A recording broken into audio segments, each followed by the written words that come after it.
Hey, Jenna. Hey, Paul. Welcome back to the Instructional Media Studio. I love spending time in the Instructional Media Studio with you. Today we're going to do something a little different. Yeah, we're going to talk, kind of put on the student perspective, right? Correct. Yes. We've targeted, to date, mostly faculty. Yeah. And this will also be informative for faculty as well. But if the faculty are interested in sharing this video with students, that's great. In fact, the videos are public. Yeah, they'll be public on that YouTube channel, and you can share them with your students. And so, students, we will also be talking to you in this video. You got it. So what are we Maybe a little longer video, so feel free to grab a cup of tea or a cup of coffee and just kind of sit back. Yeah. We're really going to help students get started, right? And we've talked about in some of the prior videos, faculty can reuse their templates and all that good stuff. But now we're going to deploy those templates, and we're going to think about this through the student lens. Right, so students should also probably know why we're talking about this now. So Kora is this thing we're talking about. It's new, but it's actually a new version of something we've been using for a really long time. Correct. Right? So the Digication tool, because a lot of people think about it as the Digication tool. There's what you do to build out a portfolio, and then there's that faculty side of where they get in to assess and work and provide you oftentimes templates to begin doing some of that work. Yeah. So that's the part that's new. Okay, so most of actually what you do creating the portfolio as a student, pretty much the same. You got it. Yeah. You got it. Okay. And we recognize for some students this may be new. Yeah. But there's a whole bunch of folks at the university that have been doing this for a number of years. For sure. Good. All right. Should we introduce ourselves? Oh, that's probably a good idea You know, too. we got potentially a new audience. Yes. Hello, new audience. I am Jenna. I work in the Instructional Media Studio. My background is in kind of media production and storytelling. So I come from the broadcast media world, making documentaries, music, video kind of things, educational, nonprofit videos, all sorts of stuff. I joined UAA last summer before last, some time ago now. And I work with supporting faculty in the media world, but also in supporting faculty and students with e-portfolios. Right. So happy to join Paul here in his wonderful work. And I'm Paul Wasco, and I've been up here since 2014. I coordinate the portfolio efforts. Sometimes I'm known as the portfolio guy around campus. He is. My work is involving both faculty and students. Oftentimes I'll come into a classroom and actually do orientation. You'll be doing some of that as well. Yep. So feel free to reach out to both of us. My wife and two daughters have both graduated from UAA, and I've worked with everyone from second graders at Polaris all the way up to non-traditional students in their 70s in terms of developing portfolios. So I've almost seen it all. Yeah, yeah. And I really like your rule that you bring into the classroom is the Wasco 5-minute rule. Is that what you call it? Oh, yes, the 5-minute rule. Yeah, don't let yourself get frustrated for more than 5 minutes. Right. Contact us, call us, email us, anything. But the only thing I'm going to beg, because you and I have been through this before, give us some indication of what you're running into. Yeah, don't just email with help. You know, are you stuck in a snowbank? I get the email, help Paul, I'm stuck. Snowbank, Seward Highway, whatever. Screenshots or other things. Both of us have administrative rights, so we can get in there and work with portfolios and kind of help you out if you get stuck. Yeah. And that's the same rule that I talk about with faculty as well when they're doing their own portfolio work. Absolutely. So let's kind of put on the student, walk a mile in a student's shoes today and see what we're going to start with kind of really the basic option for students, and then get into the assignments and the new stuff in Kora a little bit. So a typical scenario might be, and in fact, who are we today as our students? So our first student is Nanook Nation. So we've got a little UAF logo. No offense, anybody. We'll be Spirit the Sea Wolf in a little bit, but this first one is Nanook. So typical assignment might be a faculty member. Hey, I want you to go into the portfolio and begin building our portfolio. I know some of you have never done anything before, so you go get started fresh. And I have a template there, and ideally the faculty member will explain a template's like a workbook. Yeah. You get started. And so that leads you into what we're looking at. This is a brand new student, doesn't have any assignments in any courses, and so they've just logged in and they see this on their front page, create new e-portfolio. If they scroll down a little bit, they do see they're in a course though. So that's how you can tell what's going on there. And I can see my course name is History of UAA, Fall 2024. Yep. And I see this template right there on the front that says History of UAA template, Fall 2024. I'm guessing that's what I'm going to click. You're right. And one of the things we always look at is whenever you're navigating this, and there's some additional videos that are available for students to kind of help with the details, that blue plus sign always indicates create. Yep. And so this will auto-populate with your name. Usually you want to give it something a little more descriptive than that. So we'll just give it a little something and click create. That's it. Easy as that. And so now we have created a new site. It's going to process for just a second. Give it a second. Nothing's instantaneous. And so here's our site. Here's your site. The faculty built out this wonderful template with some pages. You see you can add your name up here. Down here I've got some space to upload a picture of myself or write a little description and kind of click through the pages. This is all the way that the portfolio has been You got. for a long time. And what I really like about what you as your faculty hat has done, which is great, is included instructions. Yeah. And by the way, these are designed to help you as students. Please don't load content, however, into the instructions. Yes, that top line You've is made really it really clear. The content goes the down blue here. plus, the blue plus is where you put things. Blue plus is how you add things. You got it. Exactly. And so when a student wants to submit this, though, to share this with their faculty, what step do they take next? Well, part of it, and we talk about this when we do the orientation, submitting and sharing sound like the same thing, but they're not. Not quite. Not Right? Sharing involves taking an active site and allowing someone else to see what you published. In submitting, the software makes a copy of that. So if you don't know what your faculty member might be meaning when they use the term, I want to submit this in Blackboard or something, really in that context, it's probably a share. Yeah. Yeah. And so you may see a submit button there at the top, or you may see a share, or you may Right. see both. And Right. so make sure your faculty knows Right. what you're doing, but For our scenario, we're just going to kind of share with that faculty member. we're just going to share. And since we haven't before, we see some view recommended settings. We can click on that, and the faculty has already said, here's who I want you to share it with, and say, ooh, I want to share this with a course. And if I click that, it just pops up my course right there. I don't Yep. even have to search for it because it saw that I'm in it. And that's it. That's it. Click save. Except you got to remember, This is still the same trick as before if you've worked in the portfolio before. You see publish this page, but actually we usually want to publish always recommend. pages. So click that little drop down, publish the pages, make sure you've got the one selected that you want, and hit that publish button. Ta-da! Ta-da, right?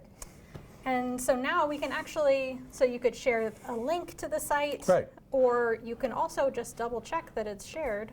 In your home page here, if you click into your course, I see that this is some work that's shared in the course. Right. That's my site that I just made. That's it.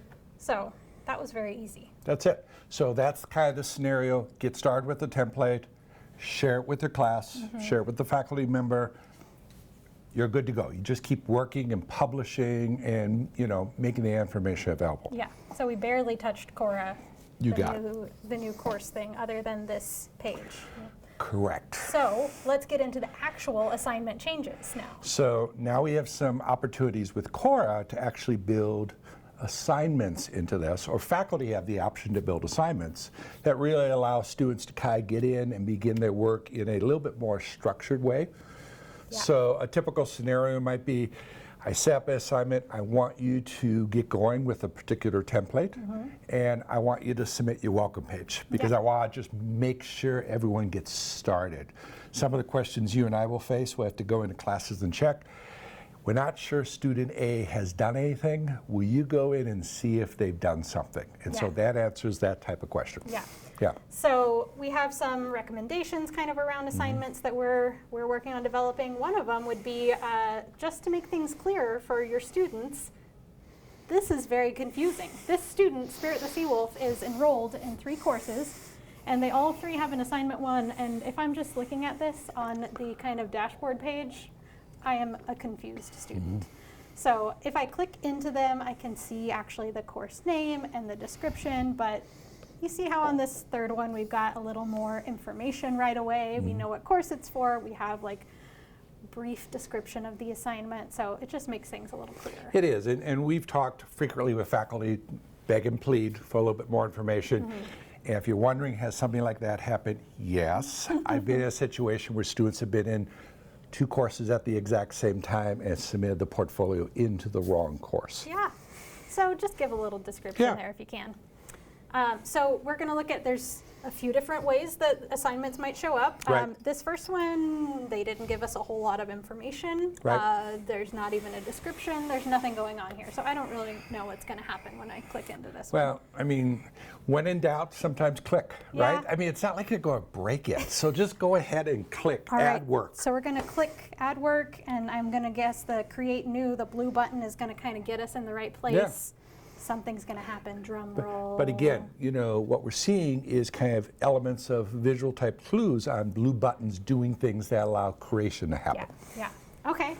Look. Look, So we've got a site. This looks like it looks like a basic template, and for faculty, what this actually is using the new prompts tool. So that's kind of a teaser for faculty. Yep. We'll go into that in a We'll- future video. But basically, it builds out a page and kind of auto builds these prompts into the page. Correct. So now I, as a student, know kind of what to expect, and I say, oof, I actually am not ready to write all this up right now. And so if I leave it, it's already That's fine. it's started. Right. And so it's auto saves. Right. So I see it there now in my portfolio, Yep. and I see it right there on my assignment page. You got it. I can click back in and just get right to it. And Jen, there's lots of different other options. What we're giving you is the most straightforward set of ideas and options. There's all sorts of bells and whistles that we can work with faculty and or students on as they're kind of working through some of the stuff. Yeah. So maybe we should just pretend that Yep. we have filled all this out, and now up at the top where we saw just a share button in the other instance, now we see a nice blue submit button. Yep. So if we click submit, oh no, my battery is running And the battery's very low. You probably won't see that. low. You probably won't see Unless that. it's You not might plugged see in. that. Yeah. Let's be honest. You might see that. But I see Spirit the Seawolf, my sample course. And you see, this is, again, why it might be a little confusing to not have the more detailed assignment names. But it does auto-select that current assignment, and you just click to make sure all the pages you want are selected. And one thing before you did, sometimes when students are working Yeah. and they're doing both sharing and submitting, they will have the option between draft and published. Oh, yes. So the software by default will take the most current work you've done, might be in draft or it might be in published, and they'll push that into the submission process. You don't have to take extra steps. You don't have to then. take extra Okay. steps, and that's made it real simple for folks that are working. Hit the submit, it defaults to the correct one. Make sure you select all the pages, And then or whatever the faculty wants, whatever, then yeah. hit submit. hit submit. Yep. And now I get a nice receipt saying I did this and what time, and I can even click here to see a copy of what I have submitted so that I can make sure that I know what, Right. you know, I submitted a nice blank page, which is probably not going to go too well. But You know, the only thing it might do is it would tell your faculty member at least you began At least- working on it, at least right? I opened the you software. opened the software. yeah, okay. So that is kind of the first assignment option. The next one we'll look at is, the next one is assignment 1. It's got a little more of a description to it. Yep. And so I see here, get started on your portfolio. I see that there's a template going on down here. And so I'm going to add work to it. And I'm going to create new. I could pick one that I've already Right, you could started, pick one, but right. I'm going to create new, and it'll automatically use that Right. template. So now I've got this lovely portfolio template that I can build out. And again, that submit button, same thing as Same thing. before. You're still doing all the same editing if you've tried that before. So I think there was something else that it said on the assignment page, though. Here, let's take a look. I think it said something about peer Oh, review. a peer review. Let's see. And peer review could both be informal. Yeah. So I've shared my portfolio with the class, and some faculty members will ask you to do that. So again, when in doubt, always ask your faculty member what they're interested in.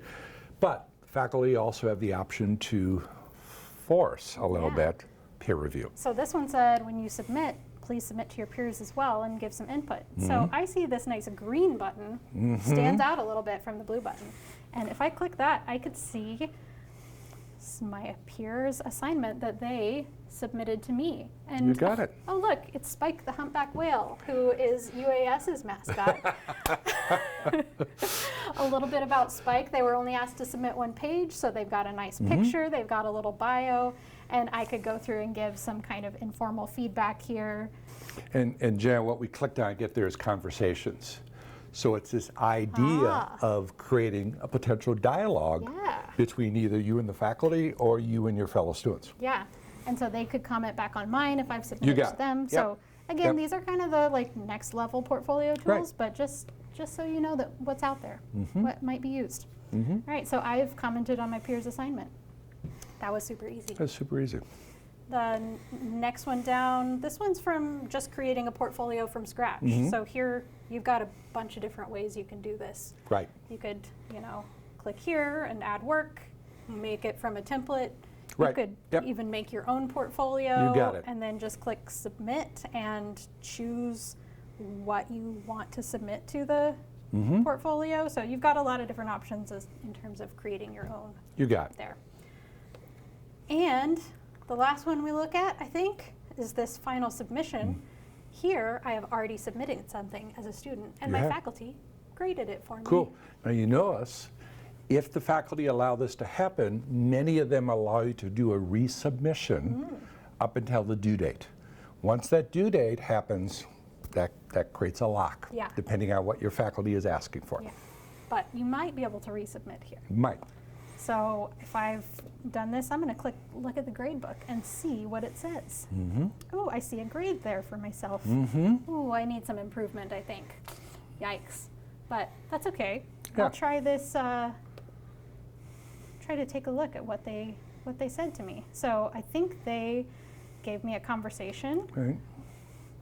And we're still, you know, we'll figure out how people get notified about this. You like check little boxes to make sure your notifications come through. But You get the little one that's up there that There it allows you to is. click on that. There you go. yeah. So my faculty said I should probably add a photo and a little paragraph and resubmit. So they're kind of giving me some suggestions. Hopefully I respond to their suggestions. Which you can. Write a comment saying, Yeah. hey, you know, I did. Yeah. Or whatever. And so that's that. I can see the grade down below, and if they've given some outcomes, they might be there. Outcomes we'll talk about We'll talk about that with another faculty. time. Yep. You Yep. don't have to worry about that right now, students. But for students, you have these options to see grades, outcomes, conversations, all in what you've submitted. Yeah, in the context, which is helpful. So you can Yep. see when they're talking about something on a specific page, you click right Right. to there and Yep. see what they're talking about. So that's kind of the basics of That's really the student basics. assignment Yeah. and submitting and sharing portfolios. Yeah, you know, if you So- close that out, the one thing, and we've kind of been working with it, but if you're interested in the tool, that home page, there's that dashboard, which is really nice now. Because if I'm using, so for example, we work with nursing. Yeah. And nursing may be doing multiple portfolios at the same time, and you're kind of juggling Yep. some of the things that you need to do, and that dashboard provides the information for you. It does. That was the main things that we were going to hit, right? That was, All yeah. right. Well, Right. maybe we'll just call it good then. So, a couple things as a reminder. Yeah. Don't scream beyond 5 minutes before reaching out to Jenna or I. Yep. And And give us I'm- some information. And I'm in the library, so if you're in the library working on things, come up to the second floor by the atrium, by the Arliss Right. atrium and the glass newspapers. Just come in and you can scream help in person and I can try and work with you. She also has some candy too. I try to. I try to keep the candy updated and be actually Right. good candy. The other thing, and since we're talking to students a little bit in this video, is some of the faculty may suggest or want students to make a video to incorporate into their portfolio. Or other forms of digital media. And so this place, the Instructional Design Studio, has the people, the skills, the tools to kind of help with some of those different ideas. We do. I'm primarily faculty support, but I am happy to live in this gray area a bit Right. and help students too. And there's one other person that they may run into Yes, if and he's you and I actually- are not here. He's behind the camera He right is. now. His name is Dan Norton. And so if you see a person who is not either of us in the studio, you can probably assume it's Dan. You got it. So reach out to us. UAA_instructional media at alaska.edu is my address, and I'm P. Wasco, Pwasko, at alaska.edu. awesome. Thanks, and happy portfolioing.